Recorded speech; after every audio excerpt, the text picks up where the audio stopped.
नमस्कार फ्रेंड्स, मैं तन्मय मिश्रा। स्वागत है आप सभी का मेरे YouTube चैनल जीके वाला। जैसा कि आप सभी को पता है कि हम लोग सीटेट 2022 के लिए तैयारी कर रहे हैं और मैंने पिछले वीडियो में आप लोगों को बाल विकास एवं शिक्षा शास्त्र से संबंधित नकारात्मक और सकारात्मक शब्द के बारे में पूरी जानकारी दी थी। आप लोग के स्क्रीन पे वो दिख रहे हैं नकारात्मक और सकारात्मक शब्द। तो आप लोग इसको पढ़ भी लिए होंगे, समझ भी लिए होंगे, और जो लोग नए हैं वो लोग फिर से जाके उस वीडियो को देख लें और समझ लें, ताकि जो है क्वेश्चंस को हल करने में आप लोगों को काफ़ी सहूलियत मिलेगी।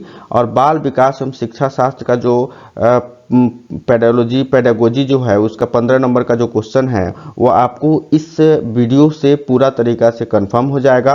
तो चलिए जो है हम लोग इसी नकारात्मक सकारात्मक शब्द के आधार पर एक क्वेश्चंस का जो क्वेश्चन को देखते हैं। और ये जो सारे क्वेश्चन हैं आपको प्रीवियस ईयर के क्वेश्चन है, पहले ये आपके सीटेट के एग्जाम में पूछे जा चुके हैं और उन्हीं क्वेश्चनों का जो है एक संग्रह मैं लेके आया हूँ, ताकि आप लोगों को ये पूरा तरीका से समझ में आ जाए। और उसके बाद जो है ये पेडागोजी जो है ये बाल विकास एवं शिक्षा शास्त्र का 15 नंबर आप लोग कंफर्म कर लें, ताकि आप लोग को कोई भी सीटेट के एग्जाम में प्रॉब्लम ना हो। तो चलिए चलते हैं और देखते हैं आज का पहला क्वेश्चन। पहला क्वेश्चन यह है कि एक शिक्षक को चाहिए ऑप्शन ये कहता है कि यह संप्रेषित करे कि वह कक्ष में सभी संस्कृतियों का सम्मान करती हैं एवं महत्व देती हैं। बी ऑप्शन कहता है कि वह विद्यार्थियों के बीच तुलना को अधिकतम करें। सी वह विशेष संस्कृतियों समुदाय के बच्चों को बढ़ावा दे।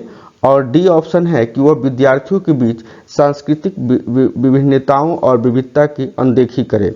और ये चारों ऑप्शन आपके सामने हैं। हमको इसको ये क्वेश्चन है आपका एक शिक्षक को चाहिए, इसका मतलब ये पॉजिटिव क्वेश्चन है, तो हमारा आंसर भी इसमें पॉजिटिव ही होगा। तो आगे हम नेगेटिव और पॉजिटिव से इसको पृथक करते हैं, यानी अलग करते हैं। तो कहता है कि यह संप्रेषित करे कि वह कक्षा और कक्ष में सभी संस्कृतियों का सम्मान करती है एवं महत्व देती है। ये इस क्वेश्चन का मतलब ये हुआ कि कोई भी टीचर ये सुनिश्चित करती है कि जो भी कक्षा है उसमें सभी संस्कृति, यानी वो जो बच्चे हैं वो सिख हैं, ईसाई हैं, मुस्लिम हैं, किसी भी समुदाय से हैं, उनका वो सम्मान करती हैं और उनको महत्व, यानी सभी को महत्व देती हैं। तो ये जो ए नंबर ऑप्शन है ये हमारे पॉजिटिव की तरफ इशारा कर रहा है। 2 ऑप्शन पे देख लेते हैं, यानी यहाँ पे हमारा ए पॉजिटिव है।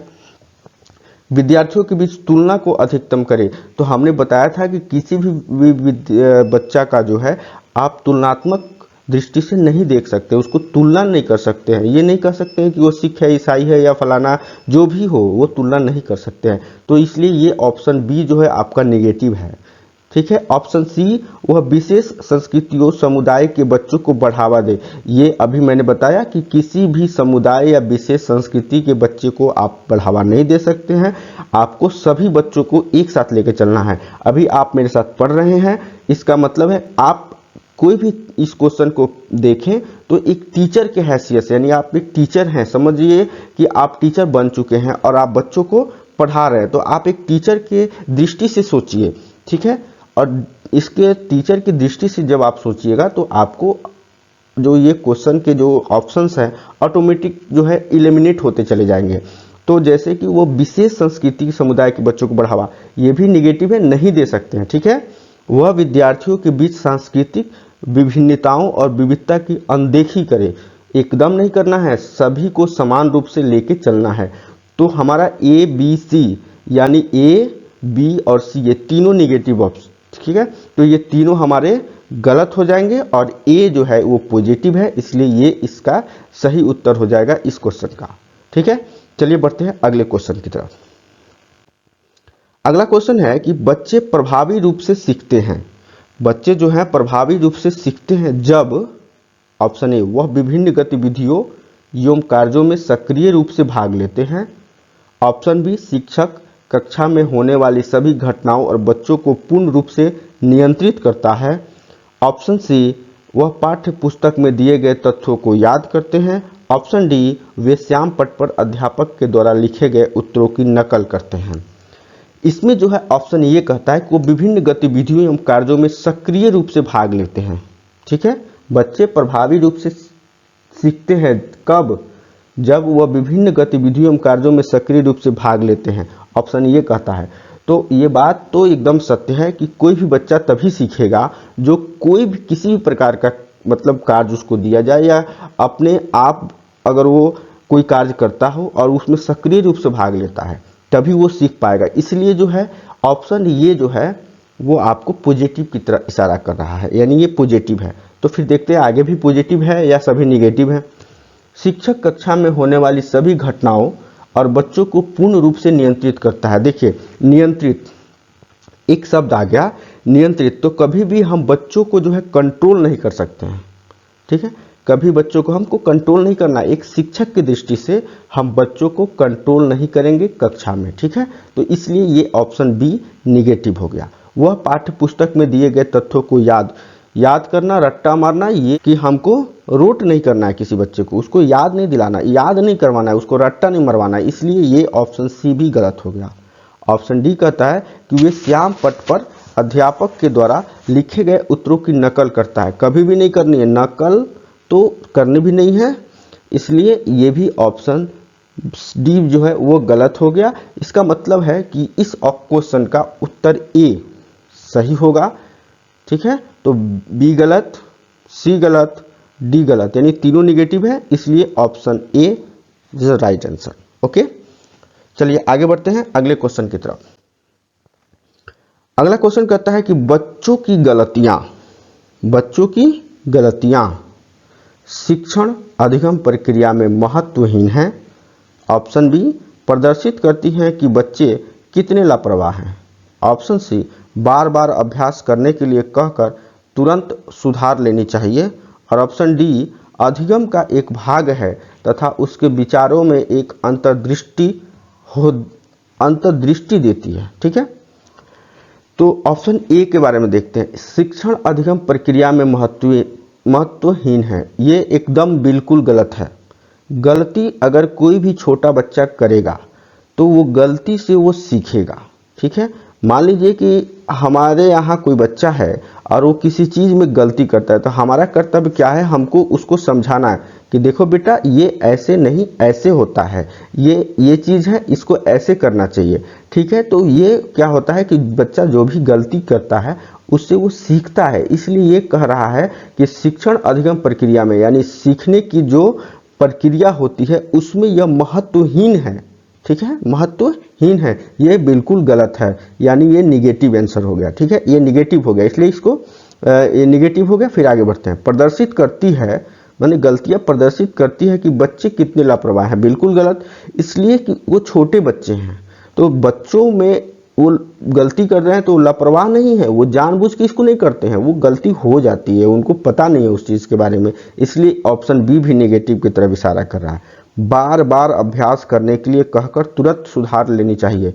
बार बार अभ्यास कभी भी हम नहीं करवा सकते हैं किसी बच्चे को, ठीक है।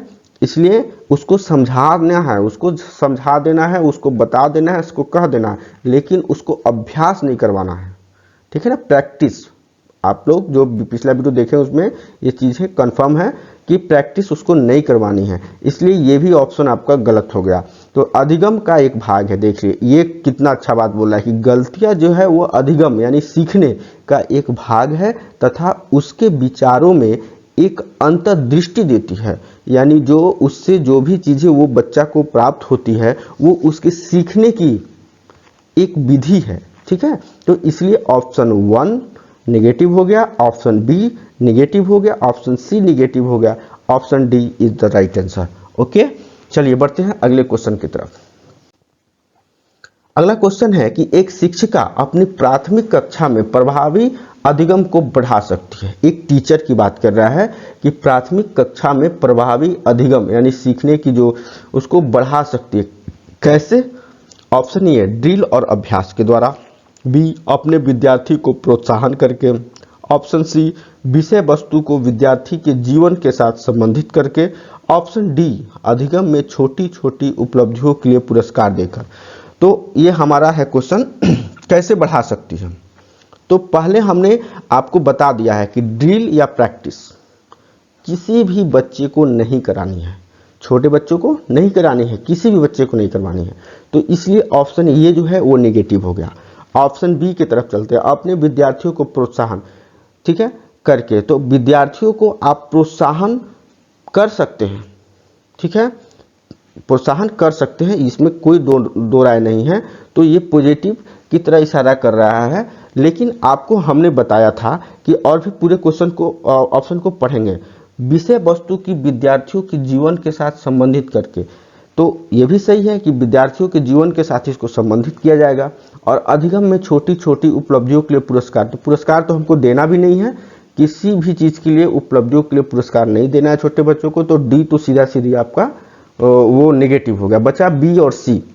अब यहाँ पे हमारा जो हमने आपको बताया था कि आपका 90% तो वो आपके नेगेटिव और पॉजिटिव काम करेंगे, लेकिन हमारा 10% जो होता है ना, वहाँ पे मेरा माइंड काम करेगा, दिमाग काम करेगा। तो अब ये 50-50 की बात आ गई, बी और सी में कौन होगा। तो बात अब यहाँ पे हमारी क्वेश्चन पे जाएगी कि एक शिक्षिका अपनी प्राथमिक कक्षा में प्रभावी अधिगम यानी सीखने का लिए प्रभावी क्या होगा, उसको कैसे बढ़ा सकती, कक्षा में उसको सिखाने की जो प्रक्रिया उसको कैसे बढ़ा सकती है। तो अपने विद्यार्थियों को प्रोत्साहन करके या विषय वस्तु को विद्यार्थियों के जीवन के साथ संबंधित करके। आप देखिए यहाँ पे क्लियर हो गया, अपने विद्यार्थियों को प्रोत्साहन करके वो क्या अधिगम को बढ़ा सकती है, वो सीखने की कला को बढ़ाया जा सकता है? बिल्कुल नहीं बढ़ाया जा सकता है। उसको कैसे बढ़ाया जा सकता है, तो उसको जो विषय वस्तु है उसके विद्यार्थी के जीवन के साथ जब संबंधित करेंगे। किसी चीज को पढ़ते हैं तो कभी कभी क्या होता है कि वो अपने जीवन से रिलेटेड कर देते हैं। साइंस पढ़िएगा ना, तो आपको फ्यूज के बारे में पढ़े तो हाँ ये हमारे यहाँ फ्यूज है, मतलब ये जीवन से रिलेशन करना, यानी हमने जो देखा उससे रिलेशन करना, तो ही जो है हमारा प्रभावी अधिगम बढ़ता है, यानी हम उसको बढ़िया से सीख सकते हैं। तो इसीलिए तो बी और सी में जब बेटर ऑप्शन इज सी, इसलिए बी को हम नेगेटिव मान लेंगे और आगे बढ़ेंगे। तो इसलिए ऑप्शन ए जो है आपका नेगेटिव हो गया, ऑप्शन बी भी नेगेटिव हो गया, ऑप्शन डी भी नेगेटिव हो गया और option C is the right answer. Okay, समझ गए। तो कभी कभी आपको अपने दिमाग का भी उपयोग करना पड़ेगा, यानी आपको वो 10% जो मैंने बताया था वो 10% आपका दिमाग, बाकी 90% जो मेरा वो थ्योरी है, जो मेरा वो आपको ट्रिक है, वो वहाँ पे काम आ जाएगी। लेकिन 10% आपका दिमाग, आपके सोचने की शक्ति। ठीक है, फिर बढ़ते हैं अगले क्वेश्चन की तरफ। अगला क्वेश्चन है कि कोई शिक्षिका अपने विद्यार्थियों को अध्ययन करने हेतु आंतरिक रूप से उत्प्रेरित करने के लिए कैसे प्रोत्साहित कर सकती है। ठीक है, क्वेश्चन पढ़ लिया, ऑप्शन की तरफ चलते हैं। प्रतियोगितात्मक परीक्षण से, व्यक्तिगत लक्ष्य निर्धारित करने और उसमें निपुणता पाने में उन्हें मदद देकर। ऑप्शन सी, साफ सफाई दिखाई पड़ने वाला इनाम देकर। ऑप्शन डी, उसमें चिंता और डर पैदा करके। तो हम ऑप्शन पढ़ रहे थे, उसी समय हमको दिख रहा है कि हमारा दो ऑप्शन तो ऑटोमेटिकली एलिमिनेट हो जा रहा है, ऑटोमेटिक एलिमिनेट हो रहा है। जैसे ऑप्शन सी, साफ दिखाई पड़ने वाला इनाम, इनाम तो हमको देना ही नहीं है किसी बच्चे को, इसलिए ये एलिमिनेट हो गया, यानी आपका ऑप्शन सी तो ऐसे ही नेगेटिव है। ऑप्शन डी भी, चिंता और डर किसी बच्चे में आपको पैदा नहीं करनी है, तो ऑप्शन डी भी एलिमिनेट हो गया। बचा आपका ए बी। ए बी की तरफ देखते हैं। प्रतियोगितात्मक परीक्षण से और व्यक्तिगत लक्ष्य निर्धारित करने और उसमें निपुणता पाने के से उन्हें मदद देकर।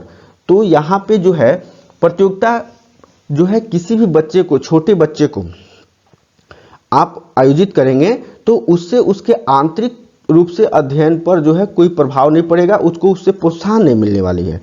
ठीक है, तो इसलिए व्यक्तिगत लक्ष्य निर्धारित करने और उसमें निपुणता पाने में उन्हें मदद दी जाएगी, तभी जो है उनका प्रोत्साहन बढ़ेगा। इसलिए बी जो है सबसे सटीक आंसर है और यहाँ से हमारा ए भी नेगेटिव हो जा रहा है। तो ए आपका नेगेटिव हो गया, सी नेगेटिव हो गया, डी भी नेगेटिव हो गया। चूंकि ये दो तो सीधे सीधे नेगेटिव है, बी ए पे थोड़ा सा दिमाग का उपयोग कर लीजिए और बी आपका पॉजिटिव पूर्णतः इस क्वेश्चन के साथ मैच कर रहा है, इसलिए इसका आंसर बी होगा। ठीक है, आगे बढ़ते हैं अगले क्वेश्चन की तरफ।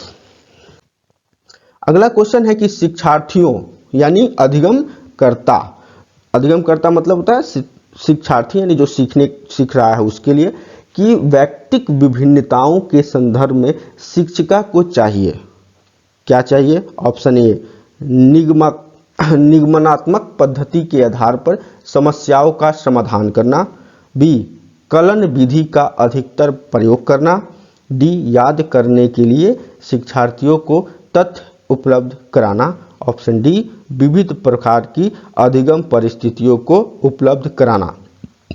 ऑप्शन ए, निगमनात्मक पद्धति।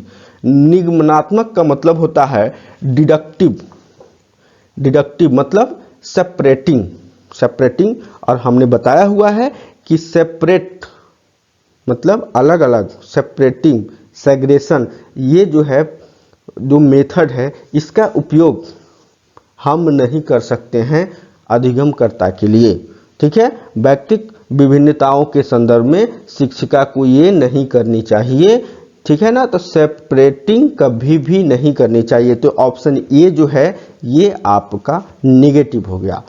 कलन विधि, ये भी हमने बताया हुआ है कि कलन विधि मतलब एल्गोरिज्म का प्रयोग भी टीचर को नहीं करनी है बच्चों के प्रति, इसलिए बी भी आपका नेगेटिव हो गया। याद करने के लिए शिक्षार्थियों को तथ्य उपलब्ध कराना, ठीक है, तो ये भी आपको नहीं करनी है, कभी भी याद रट्टा मारना ये सब नहीं करनी है। तो ए बी सी तीन आपका यहाँ पे एलिमिनेट हो जा रहा है, तो बचा डी, तो विविध प्रकार की अधिगम परिस्थितियों को उपलब्ध कराना। तो सीधा सीधे दिख रहा है ना कि विविध मतलब अनेकों प्रकार के, ठीक है, अधिगम मतलब सीखने की जो परिस्थितियां बनती हैं, जैसे बच्चे सीखें, जो भी चीज उनके सामने उससे सीखें उसको अगर उपलब्ध करवाते हैं तो वो शिक्षिका को करनी चाहिए शिक्षार्थियों के व्यक्तिक विभिन्नताओं के संदर्भ में, ठीक है ना। तो यहाँ पे ए, बी और सी ये तीनों नेगेटिव एलिमिनेट, चौथा आपका आंसर सही है। इसलिए चलिए बढ़ते हैं अब आगे। अगला क्वेश्चन है कि अध्यापक को यह सुनिश्चित करना चाहिए कि उसकी कक्षा में सभी शिक्षार्थी अपने आप को स्वीकृत और सम्मानित समझें। बात तो सही है, अध्यापक को यह सुनिश्चित करना भी चाहिए कि कक्षा में जो सभी शिक्षार्थी हैं वो अपने आप को स्वीकृत समझे और सम्मानित समझे। इसके लिए शिक्षक को चाहिए कि वह क्या, ऑप्शन आपका ए रहा, वंचित पृष्ठभूमि से आने वाले बच्चों का तिरस्कार करें ताकि वह अनुभव करे कि उन्हें अधिक कठोर परिश्रम करना है। बी, उन शिक्षार्थियों का पता लगाएं जो अच्छी अंग्रेजी बोल सकते हैं और संपन्न घरों से हों, उन्हें आदर्श के रूप में प्रस्तुत करें। ऑप्शन सी, अपने शिक्षार्थियों की सामाजिक और सांस्कृतिक पृष्ठभूमि की जानकारी प्राप्त करें और कक्षा में विविध मतों का पर प्रोत्साहन करें। ऑप्शन डी, कड़े नियम बनाएं, जो बच्चा उसका पालन न करे उसे दंड दें। अब ये तो आप ए की तरफ चलिए, वंचित पृष्ठभूमियों से आने वाले बच्चों, इसका तात्पर्य क्या हुआ? इसका तात्पर्य यह है कि वैसे बच्चे जो निम्न वर्ग से आ रहे हैं, ठीक है, वंचित पृष्ठभूमियों से आने वाले, ठीक है ना, वंचित लोअर बैकग्राउंड्स, ठीक है, से आने वाले बच्चों का तिरस्कार करें। क्या उनका हमको तिरस्कार करना चाहिए? कक्षा में आ जाए तो कभी नहीं करनी चाहिए, ताकि वह अनुभव करे कि उन्हें अधिक कठोर परिश्रम करना है। क्या नहीं, आप एक टीचर हो और आप सबके साथ एक ही व्यवहार करोगे, ठीक है। इसलिए option A is the negative, इसलिए ये निगेटिव हो गया, इसकी तरफ हमको नहीं जाना है। आगे चलिए, बी, उन शिक्षार्थियों का पता लगाएं जो अच्छी अंग्रेजी बोल सकते हैं और संपन्न घरों से हो। ये भी होता है क्या? एक टीचर ऐसा कभी करेगा कि अच्छी अंग्रेजी बोल सकते हैं वैसे जो संपन्न घरों से हैं उनको आदर्श के रूप में प्रस्तुत करें? ये भी सरासर गलत है, नहीं करनी है उसको, ये टीचर की हैसियत से आपको करने भी नहीं है। आगे बढ़िए, अपने शिक्षार्थियों की सामाजिक और सांस्कृतिक पृष्ठभूमि की जानकारी प्राप्त करें तथा कक्षा में विविध मतों का प्रोत्साहन करें। ये आपका सटीक आंसर हो सकता है, इसलिए कि ये पॉजिटिव की तरह इशारा कर रहा है कि शिक्षार्थियों की सामाजिक और सांस्कृतिक पृष्ठभूमि की जानकारी आपको प्राप्त करनी है और कक्षा में जो है विविध मतों पर प्रोत्साहन देना है उनको, ठीक है। तो ये पॉजिटिव आपका ऑप्शन है। और डी कहता है कि कड़े नियम बनाएं और जो बच्चा उसका पालन न करे उसे दंड दे। ऐसा नहीं करना है, आपको दंड नहीं देनी है किसी बच्चे को, कोई भी नियम नहीं बनाना है, ठीक है, क्योंकि ये मानकीकृत हो गया ये शिक्षा नीति 2020 में, इसलिए आपका डी भी ऑप्शन नेगेटिव। तो बचा सी ऑप्शन, तो जाहिर सी बात है कि सी होगा। A negative, B negative, C negative, sorry D negative और सी आपका पॉजिटिव, इसलिए आपका option C is the right. आगे बढ़ते हैं अगले क्वेश्चन की तरफ। अगला क्वेश्चन है कि बच्चे किस प्रकार से सीखते हैं। बच्चे किस प्रकार से सीखते हैं, नीचे दिए गए कथनों में से कौन सा इस प्रश्न के विषय में सही नहीं है। देखिए आ गया उल्टा पुल्टा। आप कहिएगा उल्टा पुल्टा क्या होता है। उल्टा पुल्टा इसलिए हो गया कि अभी तक हमने जो भी देखा उसमें 3 जो है आपका निगेटिव होते थे और एक आपका क्या होता था, पॉजिटिव हो जाता था। क्यों? क्योंकि वहां जो क्वेश्चन पूछे जा रहे थे वो आपको पॉजिटिव पूछे जा रहे थे। तो आपको मैंने कल के वीडियो में मतलब पिछले वीडियो में बतलाया था कि जो भी क्वेश्चन आपका पॉजिटिव होगा उसका आंसर भी आपको पॉजिटिव ही देनी है, उसको निगेटिव नहीं देनी है। तो इसका मतलब है कि क्वेश्चन अगर पॉजिटिव है तो उस ऑप्शन यानी 4 ऑप्शन में आपके एक ऑप्शन पॉजिटिव होंगे, बाकी 3 क्या होंगे, निगेटिव होंगे। और ये जो क्वेश्चन है जो आपके स्क्रीन पे है ये कहता है कि इन प्रश्न के विषय में सही नहीं है। नहीं है यार, मतलब निगेटिव क्वेश्चन पूछ रहा है। इसका मतलब कि इसके जो ऑप्शन होंगे उसमें जो है आपको 3 पॉजिटिव और 1 निगेटिव होंगे। क्योंकि निगेटिव ही, ये क्वेश्चन ही निगेटिव है इसलिए आंसर भी आपका निगेटिव होगा। यानी क्वेश्चन निगेटिव तो आंसर निगेटिव, क्वेश्चन पॉजिटिव तो आंसर पॉजिटिव। ठीक है, तो यहाँ निगेटिव पूछ रहा है क्वेश्चन, तो इसलिए हमको आंसर भी आपको निगेटिव ही मिलेगा। इसलिए इसमें 3 ऑप्शन जो होंगे वो पॉजिटिव होंगे, यानी सीधे इसका उल्टा। इसको भी ध्यान में रखिए, एकदम निश्चित रूप से ध्यान में रखिए। इसलिए सारे चीजों को मिला के ये आपको क्वेश्चन तैयार किया गया है। तो चलिए देखते हैं इसका पहला ऑप्शन। बच्चे तब सीखते हैं जब वे संज्ञात्मक रूप से तैयार होते हैं। ठीक है, बच्चे तब सीखते हैं जब वे संज्ञात्मक रूप से तैयार होते हैं। बी कहता है बच्चे अनेकों प्रकार से सीखते हैं। सी कहता है कि बच्चे सीखते हैं क्योंकि वह स्वाभाविक रूप से प्रेरित होते हैं। और डी कहता है कि बच्चे केवल कक्षा में सीखते हैं। अब आइए ऑप्शन ए की तरफ। बच्चे तब सीखते हैं जब वे संज्ञात्मक रूप से तैयार होते हैं। बिल्कुल सही बात है भाई, बच्चे तभी तो सीखेंगे जब उनको संज्ञात्मक रूप से तैयार होंगे, यानी जब वो संज्ञान लेने के लिए यानी कुछ समझने के लिए जब तैयार होंगे तभी तो वो सीखना स्टार्ट करेंगे। अब छोटा बच्चा अगर 6 महीने का, वो क्या सीखेगा? ठीक है, वो थोड़ा वो सीखेगा, लेकिन तभी वो सीखेगा जब वो पूर्णतः संज्ञात्मक रूप से तैयार होगा तो वो सीखने लगेगा। ठीक है, तो ये ऑप्शन ए जो है पॉजिटिव है। ऑप्शन बी, बच्चे अनेकों प्रकार से सीखते हैं। बिल्कुल सही बात है, बच्चे खेलते हुए भी सीखते हैं, बच्चे कूदते हुए भी सीखते हैं, दौड़ते हुए भी सीखते हैं, पढ़ाई करते हुए भी सीखते हैं, मारते हुए, मतलब हर चीज में कुछ देखते हैं फिर भी तो भी सीखते हैं। यानी हर प्रकार से, यानी अनेकों प्रकार से सीखते हैं। ये भी आपका पॉजिटिव है। बच्चे सीखते हैं क्योंकि वह स्वाभाविक रूप से प्रेरित होते हैं। ये भी बात सही है। बच्चे क्यों सीखते हैं? क्योंकि वो उनका स्वभाव ही होता है प्रेरित होते हैं, वो स्वभाव से प्रेरित होते हैं इसलिए वो सीखते हैं। ये भी सही है। और डी कहता है कि बच्चे केवल कक्षा में सीखते हैं। ये कहाँ से होता है? बच्चे घर पे भी सीखते हैं, बच्चे बाहर भी सीखते हैं, बच्चे रोड पे भी सीखते हैं, बच्चे केवल कक्षा में सीखते हैं। ये गलत है। और केवल हमने बताया था कल, क्या पहला ही ऑप्शन था केवल। केवल जो है आपको निगेटिव वर्ड है, इसलिए केवल जहां भी मिले वो निगेटिव हो जाएगा। इसलिए ये बच्चे केवल कक्षा में सीखते हैं, ये निगेटिव हो गया। तो इसका आंसर भी आपका डी ही होगा। तो ए तो पॉजिटिव, बी पॉजिटिव, सी पॉजिटिव, लेकिन डी क्या हो गया आपका? निगेटिव। तो निगेटिव तो है, परंतु इस क्वेश्चन का आंसर भी वही है, डी निगेटिव, क्योंकि यहां निगेटिव क्वेश्चन है। ठीक है, समझ गए? आगे बढ़ते हैं। अगला क्वेश्चन है कि निम्नलिखित में से कौन सा उदाहरण प्रभावशाली विद्यालय की प्रथा होनी चाहिए? ऑप्शन ए, शारीरिक दंड। ऑप्शन बी, व्यक्तिगत सापेक्ष अधिगम। ऑप्शन सी, प्रतियोगितात्मक कक्षा। ऑप्शन डी, निरंतर तुलनात्मक मूल्यांकन। ठीक है, तो आगे ये कहता है कि शारीरिक दंड बच्चे को नहीं देनी है। ये आपका जो शिक्षा नीति है ना 2020 का, ये भी कह रहा है कि आपको किसी बच्चे को नहीं पीटना है। हम लोग तो बहुत पीटे हुए हैं, अपने गुरुजी से, अपने सर से बहुत पीटे हुए हैं, आप लोग भी पीटे होंगे। लेकिन अभी के परिवेश में अभी जो बच्चे पढ़ रहे हैं उनको आपको शारीरिक दंड नहीं देनी है, इसलिए ये आपका ऑप्शन निगेटिव हो गया। क्वेश्चन आपका पॉजिटिव है, पॉजिटिव पूछ रहा है, इसलिए ये ऑप्शन आपका निगेटिव हो गया। बी, व्यक्ति सापेक्ष अधिगम। ठीक है, तो ये जो है व्यक्ति सापेक्ष अधिगम यानी व्यक्ति के सापेक्ष उसको सिखाना, अधिगम मतलब सिखाना, ये आपका पॉजिटिव है। ठीक है, उसके सापेक्ष ही तो सिखाएंगे ना। वो जो मान लीजिए कोई गलती करता है तो उसको हम उसको सिखाएंगे, उसको बताएंगे, तो उसके सापेक्ष ही हमको उसको सिखाना है, इसलिए व्यक्ति सापेक्ष अधिगम जो है वो आपका पॉजिटिव है।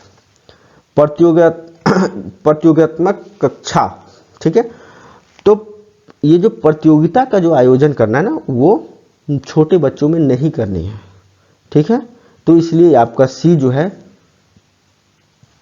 क्या हो गया, निगेटिव हो गया। कर भी सकते हैं बच्चों में, आप प्रतियोगिता का आयोजन भी कर सकते हैं, वाद विवाद, लेकिन यहाँ ऑप्शन क्वेश्चन कर रहे हैं प्रभावशाली विद्यालय की प्रथा क्या होनी चाहिए, तो वो आपको सिखाने पे जोर देना है। ठीक है, न कि वहाँ पे प्रतियोगिता का आयोजन करके। तो इसलिए सी जो है वो नेगेटिव की तरफ इशारा करेगा। यहाँ पे थोड़ा सा दिमाग का अप्लाई करना है, यहाँ पे आपका डायरेक्ट नेगेटिव नहीं है, ये जो सी ऑप्शन है वो आपको आपके ब्रेन के हिसाब से नेगेटिव हो गया। ठीक है, और ऑप्शन डी कहता है कि निरंतर तुलनात्मक मूल्यांकन, ये तो करना भी नहीं है, ये तो सीधा सीधे आपका नेगेटिव है, तुलना नहीं करनी है किसी का। ठीक है, तो ये आपका सीधा सीधे नेगेटिव, तो इसलिए A negative, C negative, D negative, option B is the right answer. Okay, आगे बढ़ते हैं। अगला क्वेश्चन है कि अपनी कक्षा की व्यक्तिगत भिन्नताओं से निपटने के लिए शिक्षक को चाहिए क्या चाहिए। ठीक है, कक्षा की व्यक्तिगत भिन्नताओं से निपटने के लिए शिक्षक को चाहिए बच्चों को उनके अंकों के आधार पर अलग कर उनको नामित करें। ऑप्शन बी बच्चों को से बातचीत करें और उनके दृष्टिकोण को महत्व दें। ऑप्शन सी विद्यार्थियों के लिए कठोर नियमों को लागू करें। ऑप्शन डी शिक्षण पर आकलन के समान और मानक तरीके हों। ठीक है, तो यहाँ पे जो है बच्चों को उनके अंकों के आधार पर अलग कर उनको नामित करें। हमने कल बताया था लेबलिंग नहीं करनी, यानी नामित नहीं करनी आपको। ठीक है, तो बच्चों को किसी के भी अंक के आधार पर, ठीक है, जाति के आधार पर, संस्कृति के आधार पर हम उसको अलग नहीं कर सकते हैं, नामित नहीं कर सकते, इसलिए ऑप्शन ए जो है नेगेटिव। ऑप्शन बी बच्चों से बातचीत करें और उनके दृष्टिकोण को महत्व दें, बात तो सही है, यहाँ पे उससे बातचीत करेंगे, उनके सोचने की क्या है, वो क्या सोच रहे हैं, वो उनका क्या रवैया है, उस पर जो है हमको उसके दृष्टिकोण पर वो, ठीक है, उस पर महत्व देंगे, ये पॉजिटिव है, ये ऑप्शन पॉजिटिव है। विद्यार्थियों के लिए कठोर नियम नहीं बनाने हैं, नियम नहीं बनाने हैं, कठोर नियम नहीं बनाने हैं। ठीक है, आगे बढ़िए, डी, इसलिए सी आपका नेगेटिव हो गया। डी कहता है कि शिक्षण पर आकलन के समान और मानक तरीके हों। देखिए मानक, कल बताया था मैंने, मानकीकृत यानी स्टैंडर्डाइज, ये नहीं है। शिक्षा नीति में कोई भी मानक आपको नहीं बनानी है। ठीक है, सीधा सीधी उसको सिखाने पे जोर देना है। ठीक है, तो इसलिए ये डी ऑप्शन मानकीकृत की वजह से ये डी भी आपका नेगेटिव हो गया। ठीक है, तो ए सी डी नेगेटिव, तो ऑप्शन बी आपका सही उत्तर है इस क्वेश्चन का। A negative, C negative, D negative, B is the right answer. आगे बढ़ते हैं अगले क्वेश्चन की तरफ। अगला क्वेश्चन, आकलन क्या है? आकलन क्या है? ऑप्शन ए बच्चों को नाम देने या वर्गीकृत करने की अच्छी रणनीति है। ऑप्शन बी बच्चों में प्रतियोगितात्मक भावना को सक्रिय रूप से बढ़ावा देना है। ऑप्शन सी सीखने और सुनिश्चित करने के लिए तनाव और दबाव को उत्पन्न करना है। ऑप्शन डी सीखने में सुधार का एक तरीका है। ठीक है, तो ऑप्शन ए कहता है कि बच्चों को नाम देने और वर्गीकृत करने की अच्छी, वर्गीकृत और नाम देना आकलन से कोई संबंध नहीं, चूंकि बच्चों में हम पृथक्करण नहीं कर सकते हैं, उसको लेबलिंग नहीं कर सकते हैं। ठीक है, तो ये ऑप्शन ये आपका जो है निगेटिव हो गया। बच्चों में प्रतियोगितात्मक भावना को सक्रिय रूप से बढ़ावा देना, ये भी नहीं कर सकते, इसका आकलन से कोई संबंध ही नहीं है। आकलन करना और प्रतियोगिता का आयोजन करके उसको सक्रिय रूप से बढ़ावा देना, इससे आकलन का कोई दूर दूर तक नाता नहीं है। ठीक है, तो ये बी भी आपका निगेटिव हो जाएगा इस क्वेश्चन के लिए। सीखने को सुनिश्चित करने के लिए तनाव और दबाव, तनाव और दबाव तो हमको किसी भी बच्चे पे नहीं देनी है और उसका आकलन से भी कोई लेना देना नहीं है कि तनाव देंगे दबाव देंगे तो हमारा उसके आकलन, बच्चा का हमको आकलन मिल जाएगा, ये कहीं से भी इसके लिए सही नहीं है। इसलिए ए बी सी तीनों नेगेटिव हो रहे हैं। सीखने में सुधार का एक तरीका है, ये सही है। आकलन जो है सीखने में, किसी बच्चे को सीखने में उसके सुधार का एक तरीका, यानी आप सीखिएगा तभी तो उसमें सुधार करो। एक आकलन, बच्चे का हम आकलन कर रहे हैं तभी तो उसमें हम अपेक्षित सुधार करेंगे। इसलिए D is the right answer, और डी एक सटीक तरीका है उसको आकलन का। ठीक है, तो ऑप्शन ए, बी, सी ये तीनों नेगेटिव हो गए और डी आपका पॉजिटिव हो गया, यानी ये आंसर हो गया। ठीक है, आगे बढ़ते हैं अगले क्वेश्चन की तरफ। अगला क्वेश्चन है कि निम्नलिखित में से कौन सा बच्चों के संवेगात्मक विकास के लिए सर्वाधिक उपयुक्त है। संवेगात्मक का मतलब है इमोशनल। ठीक है ना, आगे बढ़ते हैं। ऑप्शन ए, कक्ष का प्रजातांत्रिक परिवेश, अध्यापकों की कोई भी सहभागिता नहीं क्योंकि यह माता पिता का कार्य है। कक्ष का नियंत्रित परिवेश, कक्ष का अधिकारवादी परिवेश। बच्चों को संवेगात्मक विकास के लिए, ठीक है ना, बच्चों के संवेगात्मक विकास के लिए, तो यहाँ पे बच्चों के लिए पूछ रहा है ना, तो हम करें कक्ष का प्रजातांत्रिक परिवेश। ठीक है, तो ये बात सही है क्योंकि कक्षा, जो भी कक्षा होता है उसमें जो है कभी भी प्रजातंत्र का राज होना चाहिए, नहीं कि राजतंत्र। राजतंत्र का मतलब ये हो गया कि आप टीचर हैं, आप वहाँ के राजा हैं, तो आपका राज नहीं चलेगा। ठीक है, वहाँ पे प्रजातंत्र यानी बच्चों का राज चलेगा। तो इसलिए आपको वो लोकतांत्रिक होना चाहिए, इसको बोले डेमोक्रेटिक होना चाहिए, प्रजातंत्र वहाँ पे स्थापित होना चाहिए। उस कक्षा का माहौल भी उसी प्रकार से होना चाहिए जिसे प्रजातंत्र में, लोकतंत्र में जो है ना सभी सिख ईसाई और जो भी धर्म जाति हैं सभी एक हैं, वैसे ही वहाँ पे भी सारे बच्चे एक हैं। इसलिए वहाँ प्रजातंत्र का परिवेश होना एकदम अनिवार्य है। कक्षा में लोकतंत्र का होना एकदम अनिवार्य है, वहाँ राजतंत्र नहीं चलेगा, यानी आपका राज नहीं चलेगा। इसलिए ए यहाँ पे सटीक और पॉजिटिव आंसर है, पॉजिटिव आपका बन रहा है। ठीक है, आंसर के लिए हम आगे भी देख ले पहले ऑप्शन को।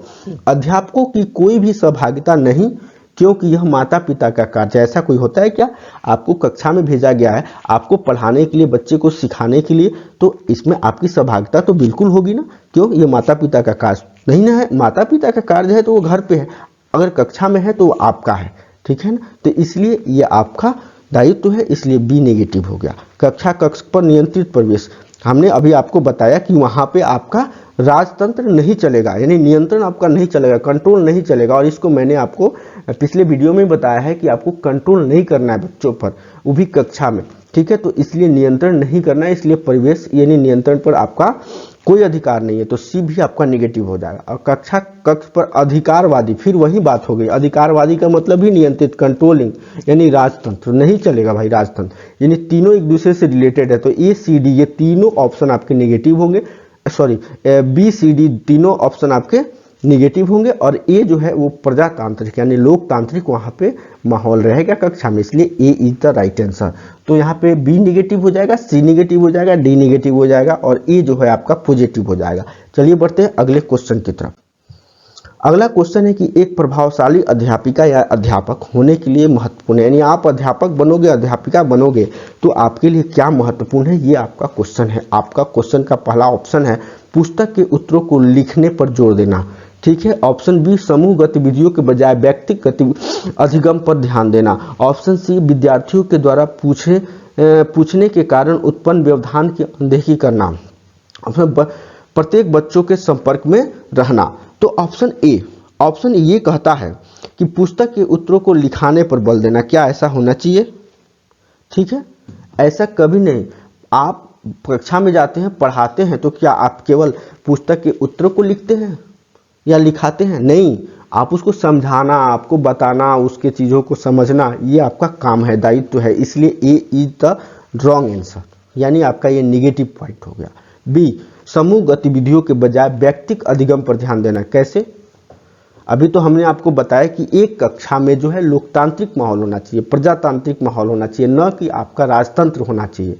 तो वहाँ के जितने भी बच्चे हैं उनकी किसी एक बच्चे पर तो आपको समुदाय पर ध्यान नहीं दे सकते हैं, संस्कृति पर ध्यान दे सकते हैं, समूह पर ध्यान देना है, समूह गतिविधि पर ध्यान देना है, न कि उसके बजाय व्यक्तिगत अधिगम पर ध्यान देना है। इसलिए बी आपका जो है गलत हो जाएगा। किसी एक पार्टिकुलर बच्चे को आप नहीं पढ़ा सकते हैं, एक कक्षा में अगर 10 बच्चे हैं तो आप 5 बच्चों को आप लेके चलेंगे और 5 को छोड़ के चलेंगे, ये नहीं चलेगा, ये टीचर की हैसियत से, इसलिए बी गलत है।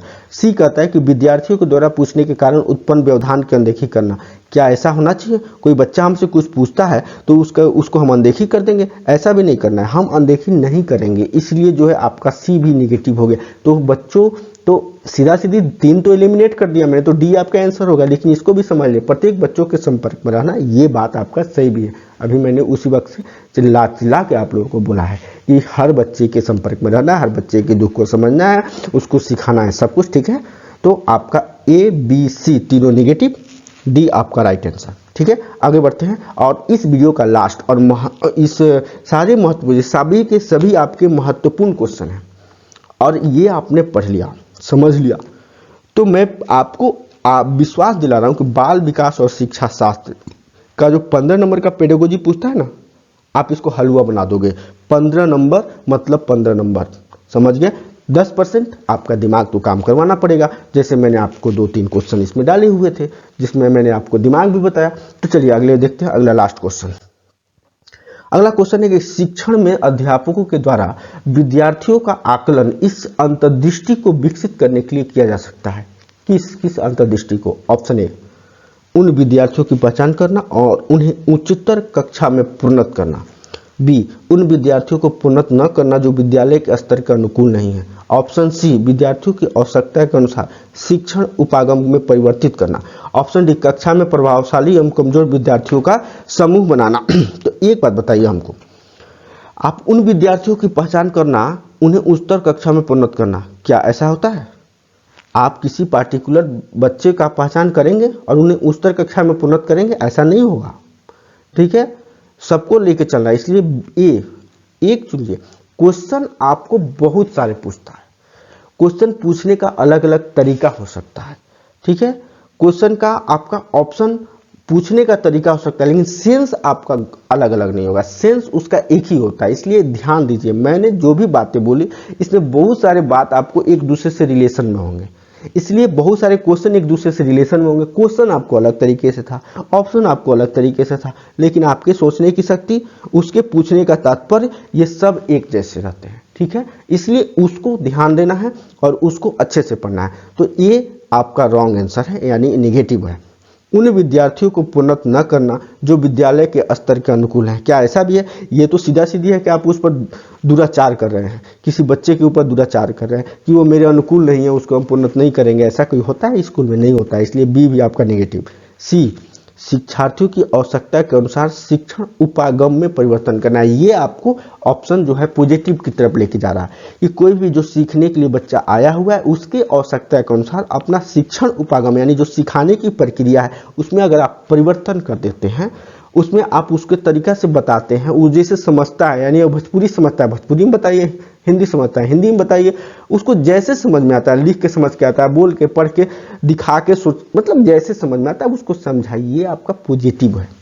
और डी कहता है कक्षा में प्रभावशाली एवं कमजोर विद्यार्थियों का समूह, कभी भी पृथक्करण आपको नहीं करने हैं, ठीक है, सेग्रेशन तो करना ही नहीं है, इसलिए आपका डी भी ऑप्शन निगेटिव की तरफ। तो आपका ए, बी और डी ये तीनों निगेटिव हो गए और सी जो है आपका पॉजिटिव हो गया। मुझे आशा है कि आप लोगों को सारे क्वेश्चन समझ में आ गए होंगे और बहुत अच्छे से समझ में आ गए होंगे। तो आप मेरे इस कमेंट बॉक्स में इसका जो है आप बताइएगा कि आपको ये समझ में आए या नहीं आए, कि मुझे और भी कुछ आप लोगों के लिए करना होगा। और मेरा एक आप लोगों के लिए सलाह है, एक सलाह ये कि मैंने आपके इस बाल विकास एवं शिक्षा शास्त्र के लिए मैंने उसका पूरा व्याख्यात्मक जो है आपको चीज़ें बता दी है और उसका तरीका बता दिया। आप एक सेट खरीदो अपने बाज़ार से और प्रीवियस ईयर नहीं, प्रैक्टिस सेट ले लो और इस जो चैप्टर मैंने बताया पेडागोजी के, उस पर प्रैक्टिस कीजिए और बने रहिए मेरे चैनल के साथ। जानकारी के लिए हमारे ऑफिशियल वेबसाइट sarkaridarbhan.in पर विजिट करें। वीडियो को लाइक, शेयर और सब्सक्राइब करना ना भूलें। सब्सक्राइब जरूर करें ताकि मेरा जो भी वीडियो आए वो आप तक सबसे पहले पहुंच सके। तो चलिए मिलते हैं अगले वीडियो में, तब तक के लिए नमस्कार।